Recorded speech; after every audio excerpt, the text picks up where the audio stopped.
राष्ट्र सर्वप्रथम, राष्ट्र सर्वप्रथम, राष्ट्र सर्वप्रथम, राष्ट्र सर्वप्रथम। राष्ट्र सर्वप्रथम की बात ललित सुमन के साथ कार्यक्रम में नेशनल टीवी चैनल कात्यायनी पर आप सभी राष्ट्रवासियों का स्वागत है। पुलिस आयुक्त राकेश अस्थाना ने आज 3 नई प्रणालियों की शुरुआत की, जिसमें अनुभूति QR code system, Delhi police की नई वेबसाइट और ई-चिट्ठा पोर्टल शामिल रहे। इस अवसर पर पुलिस आयुक्त ने कहा कि पुलिस और जनता के बीच संवाद की कमी के कारण ही सभी समस्याएं आती हैं, लेकिन कई व्यवस्था में इसमें आसानी होगी। कमिश्नर के अनुसार उनके पास कई माध्यमों से वेबसाइट के संबंध में शिकायतें आई और पुलिस NIC ने मिलकर वेबसाइट को नया रूप दिया है। अगर सभी पुलिसकर्मी पारदर्शी तरीके से और लगातार कार्य कर सकेंगे तो कानून व्यवस्था के क्षेत्र में बड़ा परिवर्तन आ सकता है। सम्मानित देवियों और सज्जनों, उपस्थित अधिकारीगण, मीडिया के साथियों, सबसे पहले तो मैं अपने अधिकारियों को और जो पब्लिक के रिप्रेजेंटेटिव्स हैं यहाँ पे जिन्होंने हमारी मदद की है, उन तमाम लोगों को तहे दिल से शुक्रिया अदा करना चाहता हूँ कि जिन्होंने इस इनिशिएटिव में बहुत ही सहयोग दिया, विजन का परिचय दिया और आज आपके समक्ष हम लोग ये 3 इनिशिएटिव्स को रोल आउट करने के लिए सक्षम हुए हैं। टेक्नोलॉजी का ज़माना है, आप सभी को मालूम है।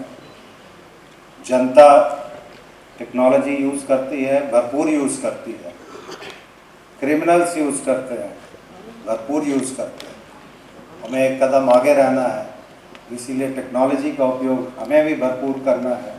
और जो हमारा बेसिक पर्पस है, जनता की सेवा करना, सुरक्षा का माहौल पैदा करना, उसमें हम कामयाब हो सकें। 2 चीज़ कहना चाहूँगा।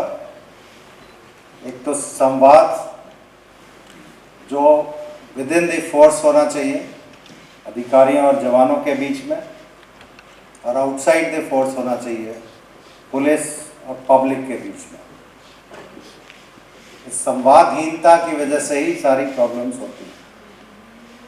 अगर कम्युनिकेशन हमारा आपस में क्लियर नहीं है, कम्युनिकेशन हमारा अगर जनता के साथ क्लियर नहीं है, तो हम कभी भी सक्सेसफुल नहीं हो सकते। किसी भी ऑर्गेनाइजेशन के लिए बात लागू पड़ती है।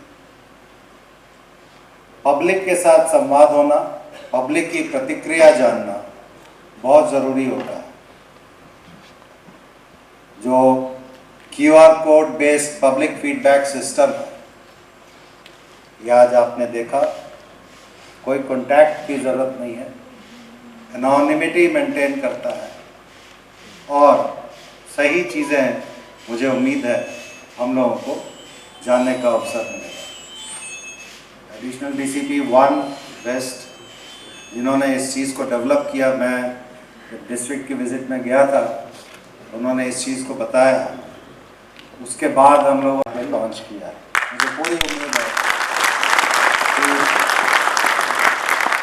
आने वाले समय में जनता इसका पूरा उपयोग करेगी।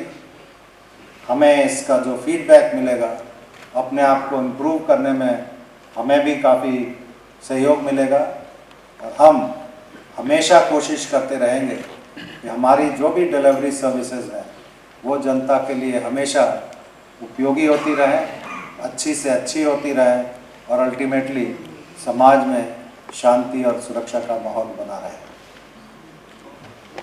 दिल्ली पुलिस की वेबसाइट जब मैंने ज्वाइन किया था तो कई लोगों ने मेरे को काफ़ी व्यंग्यात्मक मैसेजेस या ट्वीट्स वगैरह किए कि आपकी दिल्ली पुलिस की जो वेबसाइट है वो अपडेटेड नहीं है, उसमें इंफॉर्मेशन सही नहीं आती है या फिर हम उसका उपयोग ढंग से नहीं कर सकते।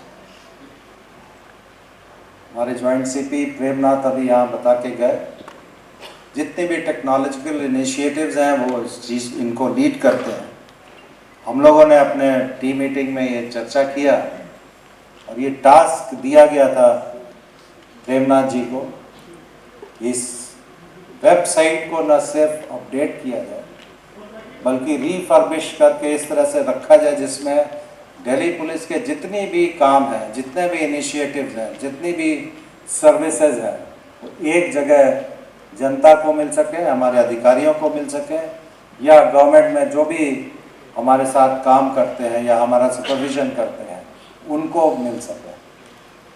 मुझे बहुत खुशी है कि प्रेमनाथ ने और NIC ने साथ मिलके इसको इतना बढ़िया डेवलप किया है कि जब आप यूज़ करेंगे then you will find that it is not only very convenient but very useful also। इसमें दिल्ली पुलिस की सारी इंफॉर्मेशन इसके अंदर दी गई है।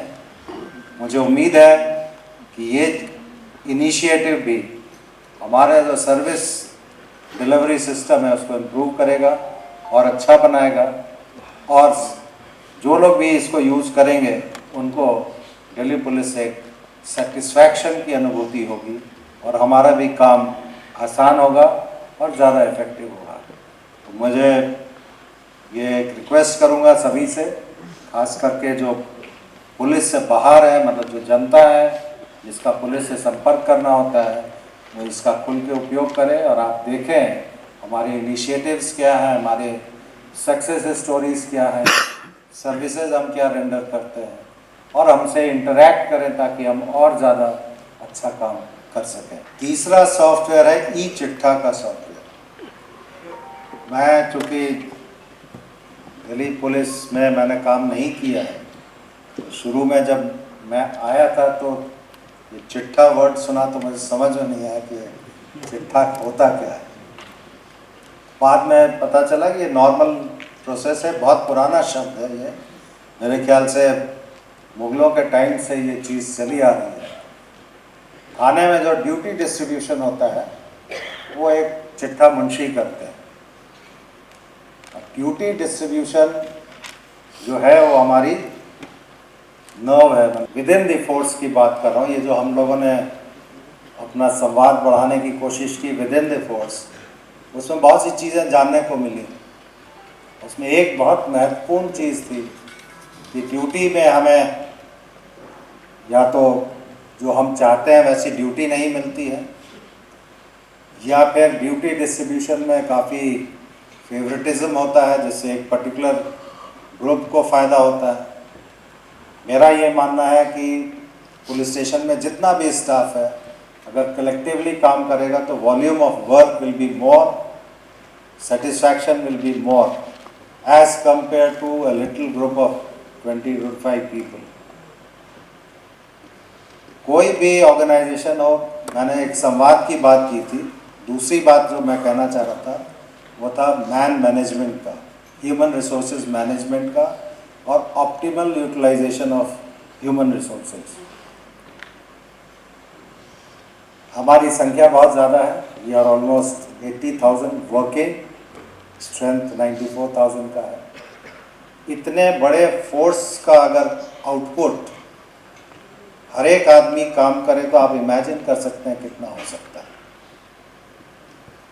मैंने ये देखा कि हम जो काम कर रहे हैं मेहनत ज़रूर करते हैं। दिल्ली पुलिस में बहुत ज़्यादा है वो ये है, वर्किंग आवर्स किसी के फिक्स्ड नहीं, चाहे वो SHO हो या कांस्टेबल हो, किसी को ये पता नहीं है कि उसको थाने में कितनी देर काम करना है और क्या काम करना है। जब क्राइसिस होती है तो definitely we are 24/7, we are suppose to be 24/7। लेकिन नॉर्मल डेज में अगर आप आराम नहीं करेंगे, अपने हेल्थ पे ध्यान नहीं देंगे, तो आपका आउटपुट अच्छा हो ही नहीं सकता है। आप गलतियां ज़्यादा करेंगे।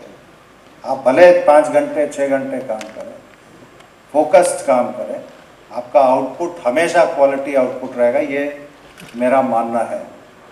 इसी को ध्यान में रख के मैंने अपने जब DCPs, यंग ऑफिसर्स हैं, उनके साथ चर्चा किया, and then I said is it possible कि हम अपना ड्यूटी डिस्ट्रीब्यूशन जो है उसको किसी सॉफ्टवेयर के ज़रिए करें।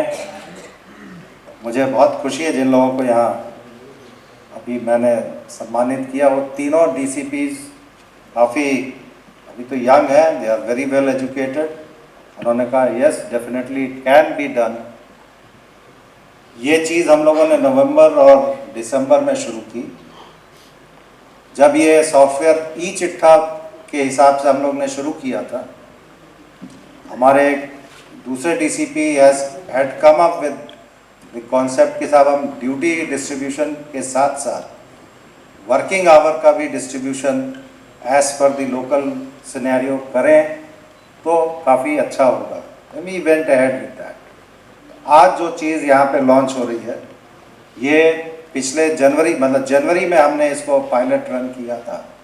15 पुलिस स्टेशंस जो हमारे 15 डिस्ट्रिक्ट्स में है, वहाँ पे जो भी टीदिंग प्रॉब्लम आई, आपने देखा होगा कांस्टेबल से लेके सब इंस्पेक्टर तक अधिकारी जिनको मैंने अभी फेलिसिटेट किया, हर एक पुलिस स्टेशन में इन लोगों के साथ लेके हम लोगों ने इस चीज़ को रन किया, उनके अनुभवों को जाना, उनके रिएक्शंस को जाना। ये चीज़ नीचे से निकल के ऊपर आई है और चूँकि we are the senior officers, हमारी फ़र्ज़ है कि हमारे साथ जो काम करते हैं या जिनसे हम काम लेते हैं वो भी कम से कम आराम कर पाएँ 8 घंटे की ड्यूटी करने के बाद, या फिर सीनियर लेवल पे चूँकि 8 घंटे की शिफ्ट नहीं हो सकती है तो एटलीस्ट वीक में एक दिन आराम कर सकें।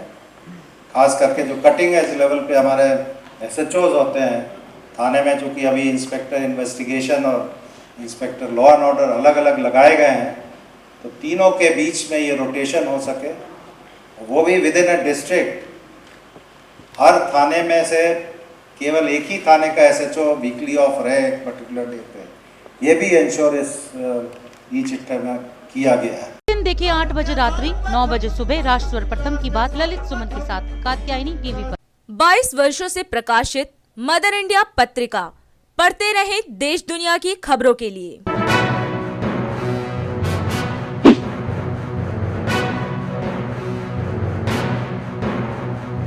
26वें वर्ष में आपके लोकप्रिय समाचार पत्र इंडिया दर्पण का प्रवेश। आप देखते रहें अपने क्षेत्र की खबरें।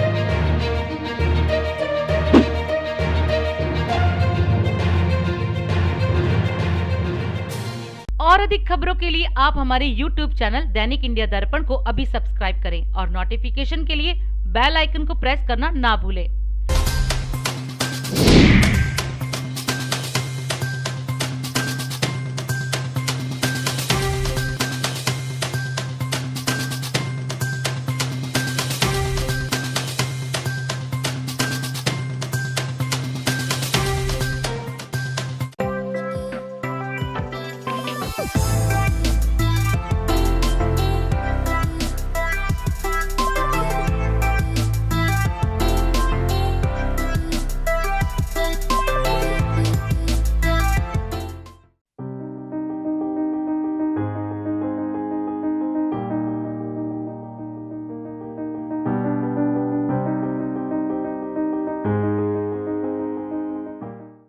उत्तरी दिल्ली नगर निगम करोलबाग जोन के वार्ड 101 वर्क्स डिपार्टमेंट के अतिक्रमण रोधी दस्ते ने मानसरोवर गार्डन इलाके में व्याप्त अतिक्रमण पर कार्रवाई की।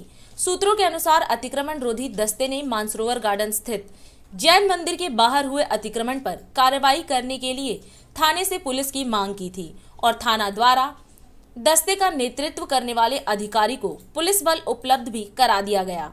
उपलब्ध जानकारी के अनुसार जैन मंदिर के समर्थन में पूर्व विधायक सुभाष सचदेवा सहित भाजपा के कई नेता मंडल अध्यक्ष कार्रवाई के विरोध में वहां पहुंच गए। नेताओं के जमा होने और मामले को तूल पकड़ता देख वर्क्स डिपार्टमेंट के अधिकारियों ने कोई खतरा मोल लेना ठीक नहीं समझा और कार्रवाई की तिथि आगे बढ़ा दी। वीडियो में मीडिया द्वारा ली गई जैन मंदिर के अगल बगल की तस्वीर को आप देखें तो आपको साफ नजर आ जाएगा कि जैन मंदिर के ठीक सामने व अगल बगल में DMC एक्ट का उल्लंघन कर बगैर नक्शे के पार्ट प्रॉपर्टी में एक नहीं कई अवैध कमर्शियल निर्माण हुए हैं। लेकिन धार्मिक स्थल जैन मंदिर के सीढ़ी को अतिक्रमण दिखाकर माननीय उच्च न्यायालय तक को गुमराह करने का काम किया जा रहा है, जबकि आप साफ तौर पर देख सकते हैं कि जैन मंदिर के ठीक सामने कई बहुमंजिला अवैध निर्माण हुए और उसमें कमर्शियल गतिविधि नियम कानून को ताक पर रखकर न सिर्फ चल रहा है बल्कि इन अवैध निर्माणकर्ताओं द्वारा सड़कों पर भी अतिक्रमण किया गया है, जिसे आप साफ देख सकते हैं। उसी प्रकार मानसरोवर गार्डन F299 पर अतिक्रमण निरोधी दस्ते द्वारा जो कार्यवाही की गई है वह तो सही है, लेकिन उसी सड़क पर दोनों तरफ बड़े पैमाने पर न सिर्फ अवैध निर्माण किए गए हैं बल्कि सड़कों पर भी अतिक्रमण देखा जा सकता है। इस संदर्भ में जब जेई वर्क्स नवीन से बात की गई तो उन्होंने बताया कि किसी धार्मिक स्थल पर कार्रवाई करते वक्त जितने पुलिस बल व अतिरिक्त बल की आवश्यकता होती है उतनी उन्हें नहीं मिल पाई, जिस कारण जैन मंदिर के अतिक्रमण पर न्यायालय द्वारा दिए गए आदेश के अनुसार कार्रवाई करना संभव नहीं था, इसलिए तिथि आगे बढ़ा दी गई है। मानसरोवर गार्डन F ब्लॉक में F299 के संदर्भ में बार बार अतिक्रमण की शिकायत मिल रही थी, जिसे अतिक्रमण से मुक्त कराया गया है। इस संदर्भ में वर्क्स डिपार्टमेंट के ईई तेजवीर सिंह से मीडिया ने दूरभाष पर संपर्क किया तो उन्होंने बताया कि जेई वर्क्स अतिक्रमण के खिलाफ कार्रवाई कर रहे हैं। जब उनसे श्री शिवनाथ योगाश्रम रजिस्टर द्वारा रेवेन्यू की जगह पर रमेश नगर मेट्रो स्टेशन से बाली नगर लाल बत्ती के बीच किए गए अतिक्रमण के संदर्भ में की गई शिकायत पर पूछा गया तो उन्होंने कहा कि यह मामला STF देख रहा है और ईई मुख्यालय इन सभी मामलों को न्यायालय के आदेश पर देख रहे हैं। जब उनके पास इस संदर्भ में कोई जानकारी कार्रवाई हेतु पहुंचेगी तो वह मीडिया को सूचित कर देंगे। मीडिया ने जब पूर्व विधायक सुभाष सचदेवा से जैन मंदिर के मामले में सच्चाई जानने का प्रयास किया तो पूर्व विधायक ने क्या कहा, आप खुद सुने। सुमित जैन मंदिर के घटनाक्रम के बारे में बताएंगे। ऐसा है, ये हमारे नॉलेज में नहीं था। इनका केस काफ़ी सालों से कोर्ट में चल रहा था, तो कोर्ट ने ये किसी की शिकायत है जो सीढ़ियाँ हैं, उन्होंने कहा कि ये अनऑथराइज है, ये हटा है। लेकिन ये गलत किसी आदमी की शिकायत पे ये एक्शन बिना देखे बिना समझे किया जा रहा है और इसको हम होने नहीं देंगे। हमारी पूरी पार्टी उसका विरोध करेगी और उसको दोबारा से कोर्ट के अंदर अपील डाली जाएगी और उसके बाद ही कोई मई में डेट है और मई से पहले कोई एक्शन का आवश्यकता भेजेगी और कोर्ट में जाएंगे, कोर्ट की कानूनी लड़ाई लड़के इसको बताएंगे। शिकायतकर्ता कौन? ये मानो मुझे नहीं पता, ये इस पर मैं कब शिकायत की गई थी? ये मुझे नहीं मालूम। मुझे तो इन्होंने संपर्क किया, मैं आया हूँ और पूरी पार्टी जैन समाज के साथ। राष्ट्र सर्वप्रथम की बात ललित सुमन के साथ कार्यक्रम में हम आज आपसे विदा लेते हैं। राष्ट्र सर्वप्रथम, वंदे मातरम, जाग उठा है भारत। राष्ट्र